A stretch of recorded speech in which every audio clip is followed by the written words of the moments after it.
Episode की शुरुआत होती है चेन्नई तमिलनाडु से, जहाँ पे वहाँ के सीएम आपस में बात करते हैं, अपनी फैमिली से सलाह मशवरा करते हैं कि जिस तरह से पीएम जोशी ने ऑफर दिया, रानी भारती जिस तरह से बोल के गई है, तो आगे क्या करना चाहिए या नहीं चाहिए, इस बारे में वहाँ पे थोड़ी सी मीटिंग टाइप की होती है उनके बीच में। वो अपनी बीवियों से पूछती है, बीवियाँ कुछ बताती है, ये सब कुछ तमिल वगैरह में उनके बीच में आपस में बात चलती है। उनका बेटा भी कुछ सुझाव देता है, आपस में ये सब बातचीत वहाँ पे चलती है। उसके बाद यूएन का दिखाया जाता है, जहाँ पे कावेरी जी स्पीच देती है, पर्यावरण क्लाइमेट वगैरह चेंज के बारे में वहाँ पे वो स्पीच देती है और काफी लोग उनकी सराहना करते हैं। और ये सब वो न्यूज वगैरह में चल रहा होता है, रानी भारती भी ये सब कुछ देख रही होती है। तभी वहाँ पे रोशनी आती है, चुपचाप खड़ी होती है, फिर वो अपने पास उनको बुलाती है, फिर कहती है कि क्या बात है बताओ। तो फिर उनके बीच में थोड़ी सी बातचीत चलती है वो जय को लेकर, क्योंकि वो घुमा फिरा के बात करती है। फिर वो बताती है कि फिर रोशनी बोलती है कि हमने जय का टेंडर कैंसिल कर दिया, वो भीमा पथ वाला भी, और जो जिस कंपनी में हेड ऑफ डायरेक्टर है उसके भी हमने वो कैंसिल कर दिया, क्योंकि हम नहीं चाहते कि आगे जाके नुकसान दे, क्योंकि पीएम जोशी की नजर इसी के ऊपर है। काफी सारी उसमें अकाउंट की गलतियां निकली है, तो इस पे नजर हो सकती है, इसलिए मैंने इसको कैंसिल कर दिया। तो इसी के ऊपर ये सब बातें वहाँ पे चलती है। साथ में वो बोलती भी है कि इतनी सुबह सुबह कहाँ पे जा रही हो, तो बताती है कि हम इस जगह पे जा रहे हैं क्योंकि वहाँ पे बाढ़ पीड़ितों का जो भी राहत वगैरह का जो फंड वगैरह है,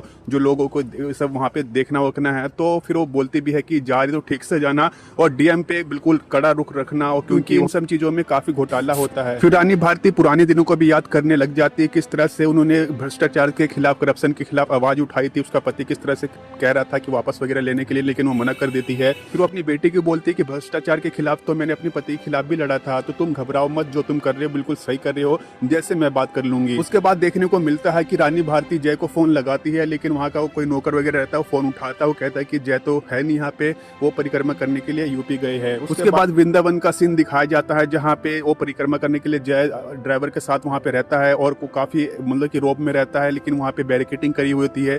तो पुलिस वाले वहाँ पे आके उसको रोकते हैं और समझ जाते हैं कि पुलिस वाले उसको जानते हैं जय को कि कौन है ये, और उनको आराम से कहते हैं कि आप यहाँ पे नहीं जा सकते, वीआईपी एंट्री मना है। काफी उसे अच्छे से समझाते हैं, लेकिन जय मानने को इनकार कर देता है। कहते हैं कि तुम जानते हो ना हम कौन है, तो कहते हैं कि हम जानते हैं आप कौन है, लेकिन ये बिहार नहीं, ये यूपी है। लेकिन पुलिस वाला नहीं मानता, फिर वो जीप से बाहर निकलता है और बैरिकेडिंग को हटाने की कोशिश करता है। काफी लड़ाई, फिर वो पुलिस वाले उसे पकड़ने लग जाते हैं, वो भी काफी जोश में आ जाता है, काफी वहाँ पे खींचातानी वगैरह हो जाता है। लेकिन तभी वहाँ पे रोशनी की दोस्त आती है और पुलिस वाले को रोकती है, कहते हैं कि आप जानते हैं ना ये किन के मेहमान हैं, तो इनकी तरफ से हम माफी मांगते हैं, आप इसे मतलब कि रहने दीजिए। तो फिर पुलिस वाले उसे छुड़वा देते हैं। उसके बाद देखने को मिलता है कि रोशनी की दोस्त और जो जय रहता है दोनों एक कार में जाते हैं। उसके बाद उनके बीच में थोड़ी बातचीत चलती है। फिर रोशनी की दोस्त बोलती कि हमें रोशनी ने भेजा था कि तुम्हारे के ऊपर मतलब कंट्रोल तुम कर पाओगे नहीं। तो कहते कि आपको क्या आने की जरूरत थी, किसी और को भेज देते, तो किसी और से तुम आप कंट्रोल नहीं हो पाते। तो फिर कहते कि हम आपसे कंट्रोल हो जाते। तो फिर वो बोलते कि देखा कंट्रोल हो गए तभी तो आप हमारे साथ जा रहे। फिर उनके बीच में थोड़ी हंसी मजाक वाली बात चलती है। फिर वो रोशनी की बात निकालती है, लेकिन वो कहता है कि हम रोशनी दी की बात नहीं करना चाहते। उसके बाद उनके बीच में थोड़ा मजाक वगैरह चलता है। वो कहता है कि हम भी आपके साथ परिक्रमा कर लेंगे, ये सब उनके बीच में थोड़ी बातें चलती है। फिर उसकी दोस्त बताती है कि आंटी जी आपका इंतजार कर रहे हैं, यानी कि रानी जी के बारे में बात करते हैं। उसके बाद देखने को मिलता है कि जो रानी भारती बाहर बैठी रहती है। फिर जय अपनी कार से आता है, फिर वो आशीर्वाद लेके वहां से जाने वाला होता है, लेकिन रानी भारती उसका हाथ पकड़ लेती है। वो कहती है कहाँ पे जा रहे हो। जय काफी नाराज सा लगता है और रानी भारती उसे समझाने की कोशिश करते हैं कि क्या बात है, बता दे कैसे चुप चुप क्यों है। तो इसी के ऊपर में दोनों के बीच में बातचीत चलती है। रानी भारती बोलती है कि तू दीदी से नाराज है क्योंकि वो सीएम बन गई। तो कहती कि नहीं ऐसी कोई बात नहीं है, वो तो हमसे ज्यादा डिजर्विंग थी, हमसे ज्यादा काबिल थी, ये तो उनका बनना था, हम इससे नाराज नहीं है।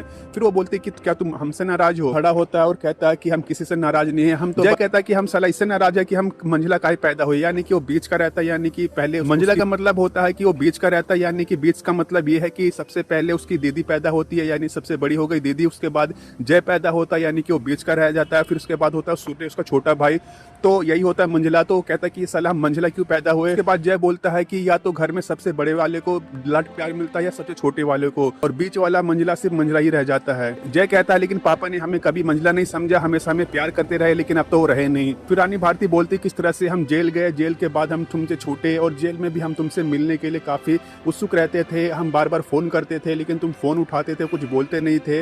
सूर्य और रोशनी तो आती थी मिलने, लेकिन तुम नहीं आते थे। रानी भारती बोलती कि तुम्हें हमारा प्यार चाहिए था, लेकिन हम तुम्हें दे नहीं सके, हमें इसका काफी अफसोस है। रानी भारती बोलती है कि जब हम जेल से आए तो हमने सोचा कि तुम जितना भी भड़ास हो हम पे निकालो, लेकिन तुमने हमें कुछ नहीं कहा, घुट घुट कर जीने लगे। फिर रानी भारती बोलती है कि एक मौका हमें भी दो और अपने आप को भी। रानी भारती बोलती है अपने आप को नेशनल लेवल पे साबित करके दिखाओ, तुम अगर बिहार को बचाना है तो दिल्ली को जीतना पड़ेगा। तो उन दोनों के बीच में दिल्ली वाली बातें चलती है, यानी कि दिल्ली को किस तरह जीता जाए। और फिर रानी भारती बोलती है कि हम अकेले ये लड़ाई नहीं लड़ सकते, तुम अर्जुन की तरह हमारा साथ दो और दिल्ली को जीतने में हमारा साथ देना। और फिर इसी के ऊपर में दोनों में थोड़ी बहुत बातचीत चलती, काफी इमोशनल हो जाते हैं। फिर जय कहता हम भी नाम कमाएंगे तुम्हारी तरह। यहाँ तो दोस्तों ये था महारानी सीजन 4 का एपिसोड 5 का पार्ट 1। पार्ट 2 में क्या क्या होता है, आगे क्या क्या होता है, ये जानने के लिए ज्यादा से ज्यादा कमेंट करो, यानी कमेंट में हाँ या ना, यस या नो कमेंट में जरूर बताओ कि आगे की स्टोरी आपको देखनी है या नहीं, और आपको स्टोरी कैसी लग रही कमेंट बॉक्स में जरूर बताओ। और इसी तरह की और एपिसोड पाने के लिए चैनल को सब्सक्राइब करो, बेल आइकन को प्रेस करो, वीडियो को लाइक शेयर जरूर करना। मिलेंगे नेक्स्ट एपिसोड में।